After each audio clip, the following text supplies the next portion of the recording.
back to Grain by Grain Tales of Taste, the podcast where we dive into the stories behind flavors, exploring how food can transform not just our taste buds, but also our lives. Today, we have a very special episode lined up that's very close to my heart. At the Muskegon Farmers Market, Salted Perfection was lucky enough to have our booth set up right next to the 490 Bakery. What started as neighbors sharing samples and stories quickly grew into something much deeper, a friendship rooted in a shared passion for food and community. We've been inspired by the incredible mission of the 490 Bakery and by the amazing people who make it all happen. Today, I'm honored to be joined by Davine Calkins, the founder of the 490 Bakery, and Jazmine, one of her team members. The 490 Bakery isn't just a bakery.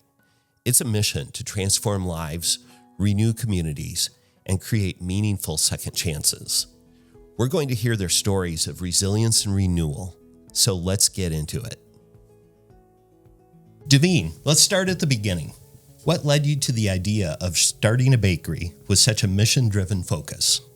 Was there a specific moment or experience that sparked this journey? There was. It goes back to about 11 years ago. I ended up getting connected with a gentleman that was in the process of starting a reentry program here in town. He had just come home and did almost 13 years in prison. Grew up in Muskegon, and he and another gentleman wanted to start this opportunity, and everything that they were saying and unpacking just really spoke to my heart, and I wanted to be a part of it. And my husband Brian and I had already gone through a number of different things that really helped us see the need for helping our community and helping the marginalized. And so I got plugged in with that program. It started out as 70 times 7 and then eventually became Fresh Coast Alliance. I was the employment director over there and did everything related to work, employment, interviews, resumes, the whole thing. The biggest thing I saw in all of the classes and all the lives that I came in touch with was a need for something more than just a job. And yet every one of them that came home, the biggest thing that they needed was employment, because they had fines to pay, bills to pay, all this stuff. They had POs on them. They had the court system on them, and they had to make it happen. And so we were putting them into 40-hour work weeks. And quickly they were going back to what they were doing before, relapsing, or coming back to Fresh Coast. And I'd always wanted to start some kind of a business, and I'd always loved baking. And so I decided, why not try this and see if it works? I'm terrified. Nate Johnson is the good friend over there that was one of the co-founders, and he really encouraged me to just go and do it. So we started all the legal setup and everything I had to do, getting my food license. And the deeper that I got into it, the more scared I got. And I remember saying to my husband one night, I think I don't want to do this. And he said, nope, we're in too deep. We're going all the way now. And so I started selling at the farmers market, and we just kept plugging along. So that's the foundation of how we started. Cool. And just to clarify, what exactly is the mission of the 490 Bakery? To be hope and encouragement to men and women coming home out of incarceration or working through addiction. 490 comes from two numbers that are in the book of Matthew in the Bible, talking about forgiveness and second chances. Jesus and the disciples are talking, and they ask him, how many times should we forgive? Is it 7 times? And he said, not 7 times, but 70 times 7. And 7 times 70 is 490. So it's just that giving one more chance and one more opportunity. And even in our packaging, our items that we sell on our website are 7 and 13. We don't do half dozen and full dozen. It's one more cookie, to just kind of a hidden reminder to give that one more chance. All right, sign me up. Baking is often seen as an act of love and care. How did you decide that a bakery was the right vehicle for the mission of renewal and restoration? Because I've always known from childhood the magic that happens around a table. Some of my most powerful memories as a child was sitting with my family, my extended family, cooking, baking with my grandma. And then, I might cry saying this, but before we actually launched the 70 times 7, we were working with some folks at the Exit program, which it was a jail release program, and they could come over for the day, do some classes and things like that. But the biggest thing that they were missing was good food. And so I was asked if I wanted to start bringing in some lunch, and sitting at the table with them and eating a home-cooked meal, and tears. I mean, often literally tears or memories. I remember one guy saying he needs to call his granny to ask her to forgive him. Wow. Because the meal was reminding him of her. And just powerful things happened at the table. And so I knew food is a huge catalyst to reach a person and draw out old memories or make new ones and friendships. I love how you've tied each cookie to Muskegon's neighborhoods. Can you share a story about one of the cookies and what it represents for you in the community? So one of my favorites is the NIMS. That's the Java double chocolate. That one, when we started researching who NIMS was, he was a close friend and business partner with Charles Hackley, who is very well known in Muskegon. And NIMS was also the founder of the Board of Education. He sat on the board, and he kind of like started Muskegon Public Schools here. And just so many powerful ties. As we kept digging, he was involved in every major Civil War battle, from the time of like Gettysburg, Manassas, all of that. And last spring, we went to Manassas with our son, and to walk around and like, NIMS was here. I mean, that's just really cool. And it's just really neat to learn about the community. And so much of what we were wanting to do with the products was to tie the history of who we are with today's generation. So I wanted it to be something that bridged that gap and didn't leave people feeling like this is your generation, this is ours. We're all in this together, and we all need to come together as community and make things happen. That's awesome. Jazmine, your story is one of incredible resilience. I know it's not easy to share, but if you're comfortable, could you walk us through your journey and how you found your way to the 490 Bakery? Absolutely. So when I came home from prison, I initially did not parole to Muskegon. I paroled to Grand Rapids, and I went to the House of Blessings, which I'm very fortunate for. But just being there, I just felt very removed, just very isolated. I don't have any family there. I don't know anybody there. I've never really been to Grand Rapids. So for me, that was the community aspect was missing. And for me, I'm a social person, so that was very hard, especially coming home and lacking that support. So I knew that time for me was going to be but a short period. So I eventually made my way back to Muskegon. I went to my children's dad's house, and that ended up not being a very good situation for me to thrive in. Just a lot of negativity. Wasn't somewhere I needed to be. So eventually, after a couple of roadblocks, couple of obstacles on parole, me and my parole agent came to the agreement that this next time that I got out of jail, I was going to do it his way. And I was going to go to a recovery based program. And I said, okay. And with that, he made me the promise that he would help me to get supervised visits with my eldest son. And I said, you bet, I'll do whatever needs to be done. So I did my 10 days. I came home, and that's when I went to Fresh Coast. And I was so nervous because I've heard a lot about like inpatient recovery-based things. I've heard the trial and error stories. I've heard all of these things. So I didn't really know what to expect when going to Fresh Coast.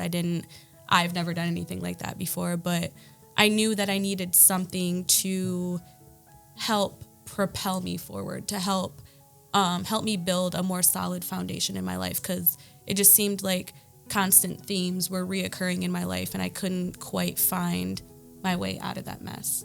So I went to Fresh Coast. I spoke to Nate, and it was the most nerve-wracking thing I've kind of ever been through. You know, I had this decision in this other person's hands of whether or not he was going to allow me into his program.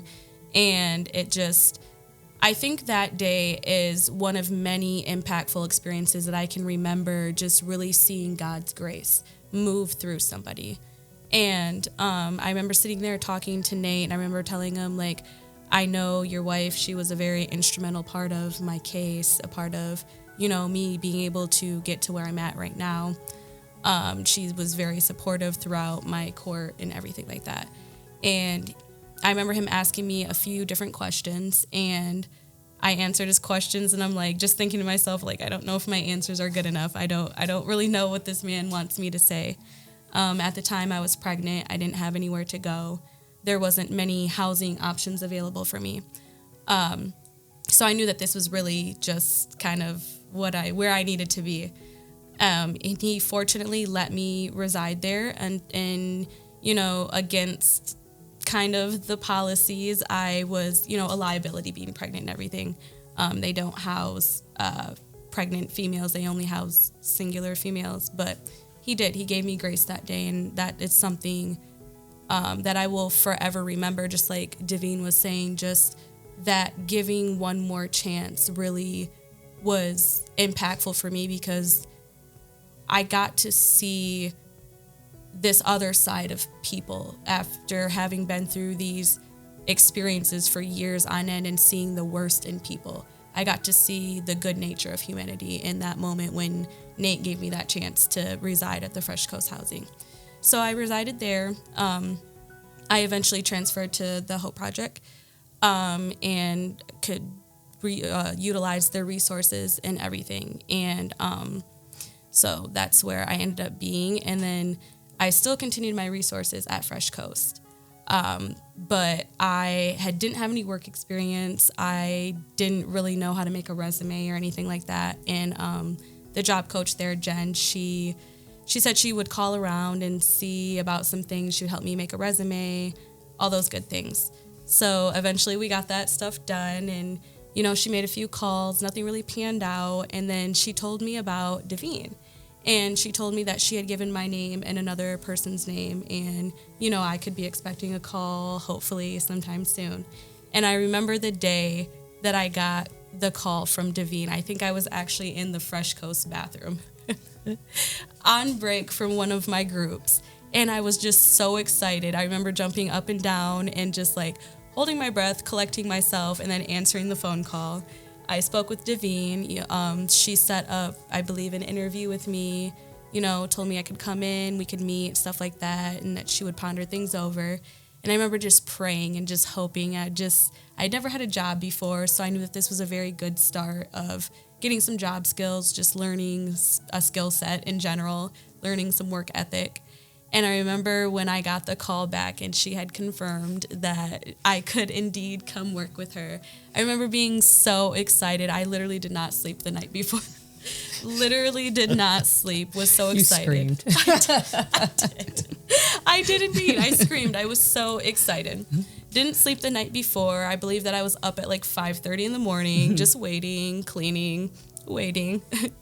And I remember that first day going in there, and I remember it really set in then that wow, I've spent the majority of my earlier years just in such a completely different place. I started to kind of feel the worry set in, the fear set in, and I just was like, oh no, well, I don't really know what to do. And all of those different things start to surface. And I just remember Davine being so sweet, so calming, so just authentic and just so very genuine. And I'm like, okay, I just hope I don't mess anything up. Hope I don't mess up your cookies. But yeah, and today it's been a year. It's been a year since that moment. And I look forward to Mondays. Mondays have become one of my favorite days. I love seeing all of the ladies. We constantly catch up. I learn new things about chickens, about farms, and just all of these different things. And for me, it has been one of the biggest comforts to work with these older women, because when I was in prison, I lost my grandma to COVID. And I didn't find out until I came home. And things have been very, very different. The holidays, my first Christmas home and my first Thanksgiving they were hard. They were hard not having my grandma there. And so it's been such a comfort to be able to work with these ladies. And I constantly get solace, just working with them. And I'll just have little moments, like Davine said, when we're just scooping these cookies, where I'm just reminiscing about my grandma or just good memories. And I love the opportunity that Davine has provided me. It's been such an amazing opportunity. And today, I work in food service full time. But I told Davine that my commitment to her and Mondays there are Mondays. I've been in the kitchen on Mondays, and it's fun being a fly on the wall and just listening. Mm-hmm. Oh yeah, the ladies get real wild sometimes. They'll gossip about their husbands. So that's really brave of you to share. And for many of our listeners, your story might challenge some of the stereotypes they hold. Can you talk a bit about what it was like trying to rebuild your life after incarceration? Absolutely. It's been absolutely challenging. Just going into certain situations knowing that people have a certain perception of you and they may not ever change that perception. It's very hard. It gets very discouraging more days than not. I have had more days than not where I'm sitting in my room and I'm just like, what, just reminiscing and just how did I get here? How did this become my life? How is this my deck of cards, or however you would like to say it? But I know once I got connected to the recovery community, and like Nate says, I stuck with the power of consistency and I continued to make the next right choice. I started to see the changes in my life. I started to see the progress, and I've had an amazing support system. Davine, Nate, the recovery community, just these different entities that partner with Fresh Coast and Kingdom Life, my church family. It's been really detrimental for me as a person to see this change in people, because going through what I went through, I've been through some things that, you really kind of only see in movies, just those crazy, bizarre happenstance things that just happen. And you don't, a lot of times people don't really come back from that. They don't come back the same. And it's been a struggle trying to find the old parts of me, the good old parts of me, and bringing them forth into this day and age. And it's just, every day is a different battle, but I'm completely thankful to the journey, the experience. It's hard and it gets discouraging oftentimes, but for me, my faith is a big center point for me. That's amazing. Quick question. Absolutely. Before your first day at the bakery, had you met in person or only over the phone? I had not met Davine in person. I had heard such wonderful things about her. I knew her role in the 70x7 before it was Fresh Coast. Nate spoke about her a lot at History Makers. And, he spoke briefly about her. He never really said what happened to her, where she went, what she decided to do. But I remember just being like, wow, all of these people coming together for one like-minded mission, it's so amazing. And if I ever got the chance to meet her, I'd be so honored. And then I got the chance to meet her, and not only meet her, but call her my friend, call her a sister in Christ. It's been amazing. That's amazing. As you've been on this journey of renewal, you've already shared a lot of stories, but have there been any standout moments, perhaps a conversation with a customer or a day in the bakery that reminded you that you're on the right path? There's been many moments in the bakery, just many confirming moments for me. And again, my faith, God tells us to look for the signs and the wonders, and he'll give you confirmation of things. And just working in the bakery, I know just the uplifting conversations. I can't really pinpoint anything specific in the bakery or with any customers, but it's been all of the moments adding up to the here and the now. I know for me, one pivotal moment was when they surprised me with all of the baby stuff before my second son was born. It took me aback. I was completely surprised. I was astounded that people who didn't know me could care so much, and they could care so genuinely and so wholeheartedly that they would go above and beyond for a stranger. And that Davine and her mission, she is completely true to her mission in everything that she does, from her authenticity as just a person, as a mentor, to just baking her cookies. She does everything in accordance to her mission, and just giving that extra chance and going that extra mile. Thank you.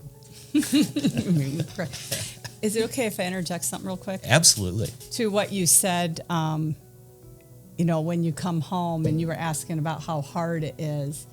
I was just looking at some updated statistics and was saying that somebody that has come home from incarceration, every day they face anywhere from 18 to 20 obstacles just because of the incarceration or their offense.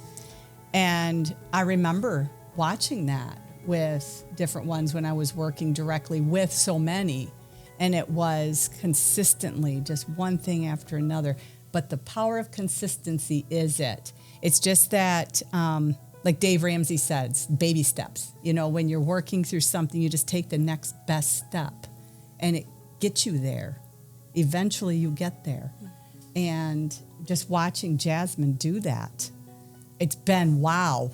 Like, sometimes there'd be days where I'm like, I don't think I can do this. I don't feel, and then I'll remember something she said, and I'm like, yeah, you can. Get out there and do it. So it's been powerful. It has. It really, truly has. Yeah. That's amazing. And tying it into food, how do you eat an elephant? One bite at a time. Exactly. So I'd love to explore the idea that food can bring healing. Davine, how have you seen baking and sharing food become a tool for healing within the 490 Bakery? Wow. I have one. There was a gentleman that came into the store last winter, and he ordered a brownie and was just sitting there eating the brownie. He's like, this is really good. And I just happened to ask him where he was headed, and he shared that he was on his way to see his PO.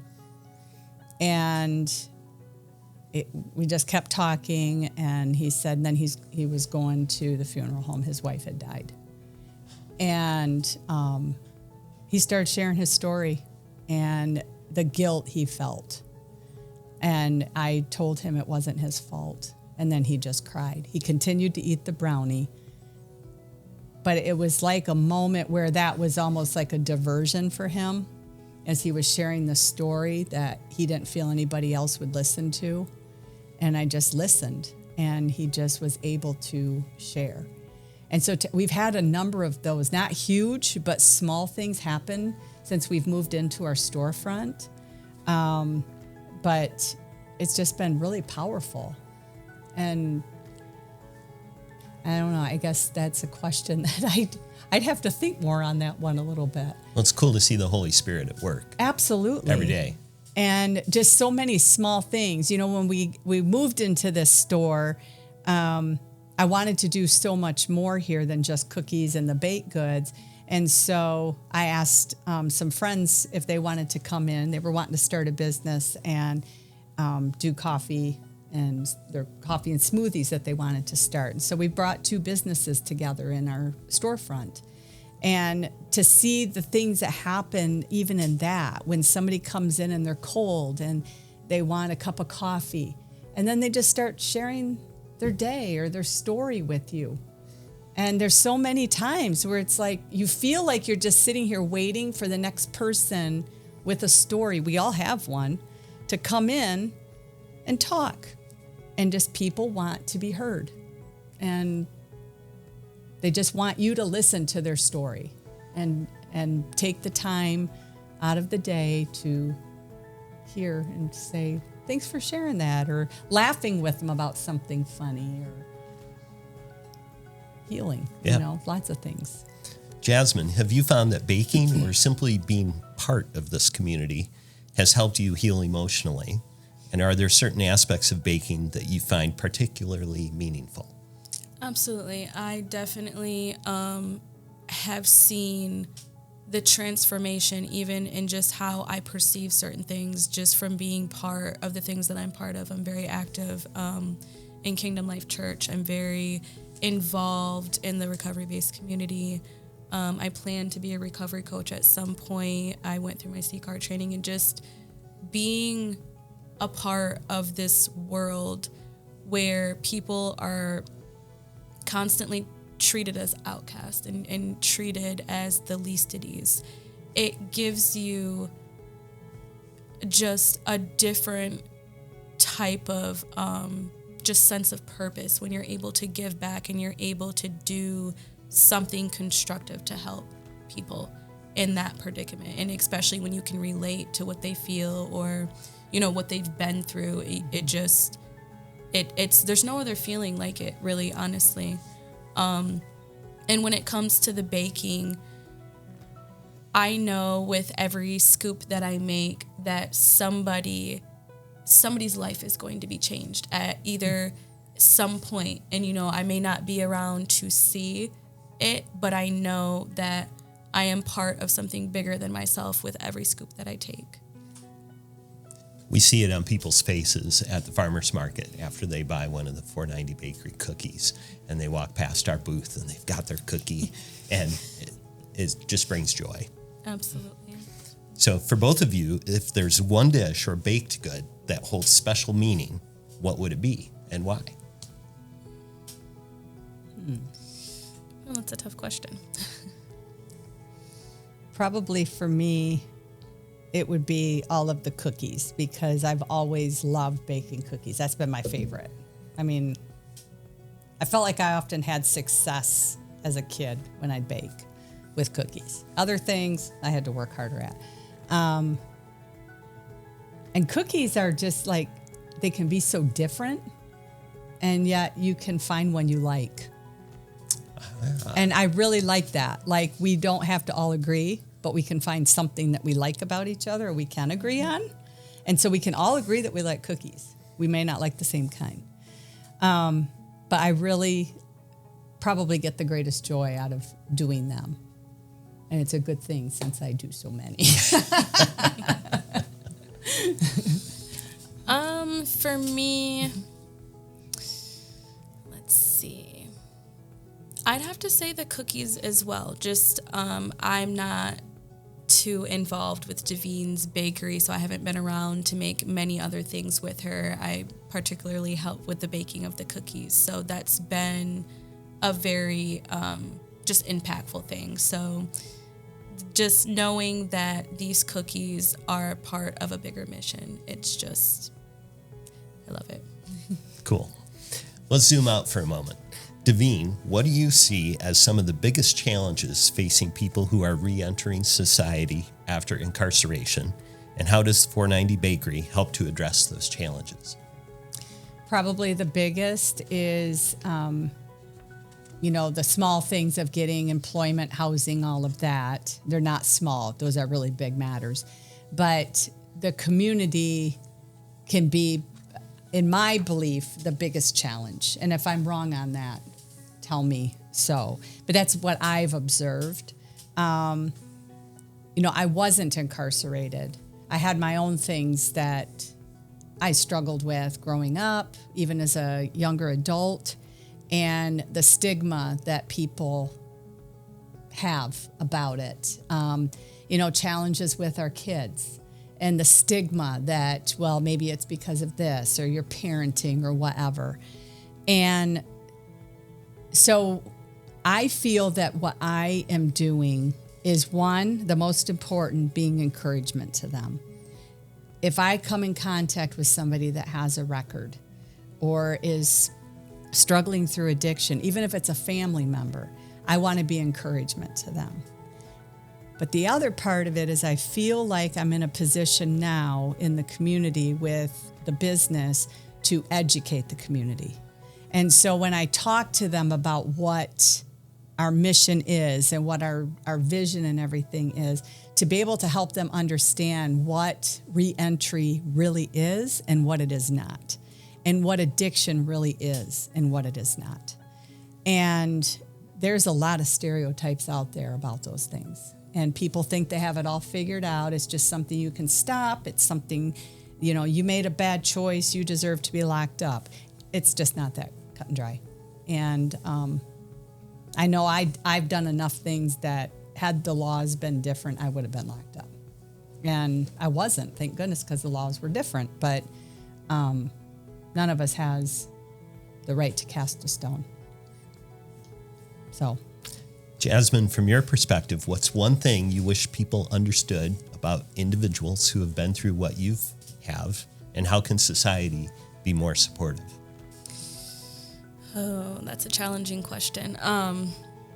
I think that one thing I wish that society understood more was that people who make mistakes are not their mistakes, and that they can change. That change is possible no matter what degree of mistake you've made, and just like Davine said, in the Bible it says, "Ye without sin cast the first stone." And if it came down to it and the Lord came down today from heaven and, cast judgment, would any of us be without judgment? And I think people, to be more supportive, I think that we should be put, and I say we because I know for me, it's something I used to struggle with in the past. Before things in my life happened, I used to be a very prideful person. I used to be very vain. I struggled with things just as well. I struggled with many things, a lot of things that I wasn't readily able to admit. Had I been, my life would have been a lot different. And I think to support people who are struggling, we first need to be more understanding and we need to be more compassionate. And we need to start putting ourselves in people's shoes. We need to start loving thy neighbor as thyself. And I think that we've fallen short from that as a society, as a people in general. If you look at the state of our country, if you look at the state of our world, we have perpetuated this. We are all at fault. There is no one person that is to blame more than the other. And if we are to change anything about we as a people, then it needs to start with how we are loving each other. We are each other. Without thy neighbor, without, other people, we aren't humans. We aren't humanity. Humanity is all of us together. And I think that we need to do better. Yeah. Davine, how do you see the 490 Bakery evolving in the future to support even more people? And are there any programs or expansions on the horizon? Yes, we are hopeful this year to get, I want to get some labeling done to be able to allow us to ship nationally. And that is going to, of course, open up all kinds of doors for the need for more people as that grows, because I can't do all of it. I've brought a wonderful lady on to do bread here in the store, and she's going to be helping me more with some of the baking to free me up to find other avenues of business. And I want to bring more people in as we're able to, like Jazmine, to give them a chance and to give them that opportunity to grow and be the person that they are. And just lots to follow. We're on Facebook, we're on Instagram, following us there, keeping tabs. We're finding new and creative ways to incorporate the products that the Salted Perfection has into our products. We carry some of them in our store. We just want to bring a community together and just that collaboration piece. I want to do more of that and to stop being, and it goes with that too, just about humanity. Stop being, these just individual towers and units doing our own thing, coming together and working together to do more together. And that's how we're going to make our community better. It's not about ideas or beliefs. It's about people and making that happen. You touched on it a little bit, but to our listeners who are moved by your stories and want to support the 490 Bakery, what are some of the best ways they can get involved? We are always looking for volunteers at the kitchen. We have a handful of ladies that have committed to volunteering. We are a for-profit business, and I've gotten the complete okay on this with my accountant and everything that we can do this. They are strictly volunteers, and they come in and scoop and just share life. And that's been a beautiful place too, because there's been a lot of healing and growth for many of them with loss in their life or medical things or family members that have passed away. Just so many different things. But to get plugged in that way, this summer I'm looking for some additional help down at the farmers market. If they know of anybody that is looking for new products in their store, reach out and connect. For businesses to even reach out to me and connect with me that they'd love to carry some of our products, that would be huge. So there's a lot of ways, but just to reach out, connect on social media or on our email or Facebook. Cool. Jazmine, if there's one piece of advice that you could give to someone who's struggling right now and looking for hope, what would it be?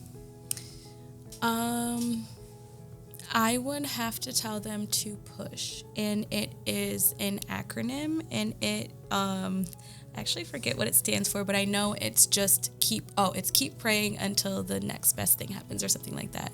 It's an acronym. I know for me that some of my hardest days where I was completely discouraged, I didn't have any clarity, I didn't know up from down, I didn't know how I was going to get through tomorrow. It was the constant support, it was the constant just life spoken into me that, I can, I'm a new creation, I can do this.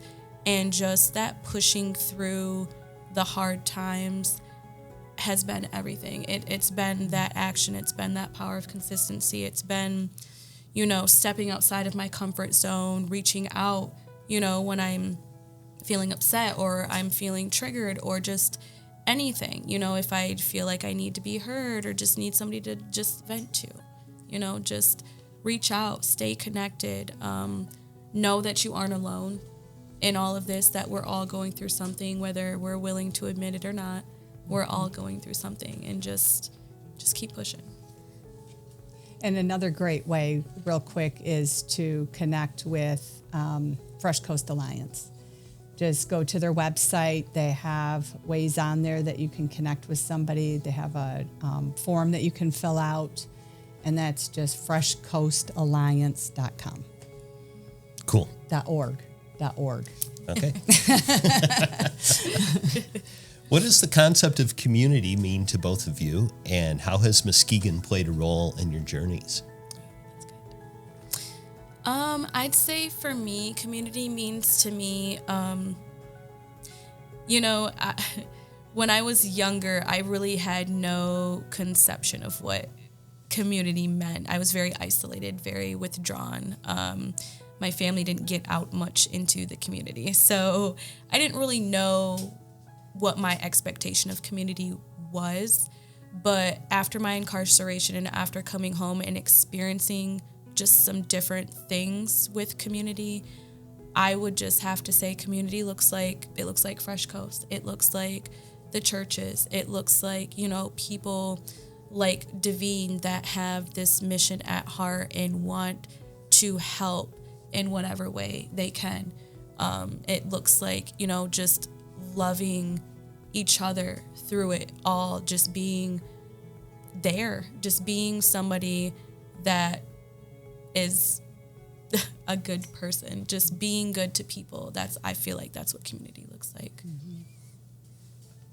Now, for me, it's always been, yes, being there in the great times, but I think community really is when it's hard. And I've always said it means the most when somebody's going through a hard time, and they feel like they're in a pit. Community isn't standing up on the edge and looking in and saying, oh, if you need anything, let me know. Yeah. It's jumping down into the crap with them and saying, okay, let's figure out how to get out of this. And loving them where they're at, but not letting them stay there. Because, when we have people that just allow us to stay in that's unhealthy. And awesome. Before we wrap up, I want to thank both of you for sharing your stories. Davine and Jazmine, your courage, your mission, and your work are truly inspiring. It's a reminder that every cookie baked, every story shared can create ripples of change. Thank you, babe. Thank you. To all of our listeners, thank you for joining us today. If you want to learn more about the 490 Bakery or support their mission, check out their website or their social media, as Davine just mentioned, or visit them in person in Lakeside in Muskegon, Michigan. Let's continue to support each other, one story and one cookie at a time. And thank you for joining Grain by Grain, Tales of Taste. New episodes drop when the flavor strikes. Until then, keep exploring, keep tasting, and keep believing in the power of community and second chances.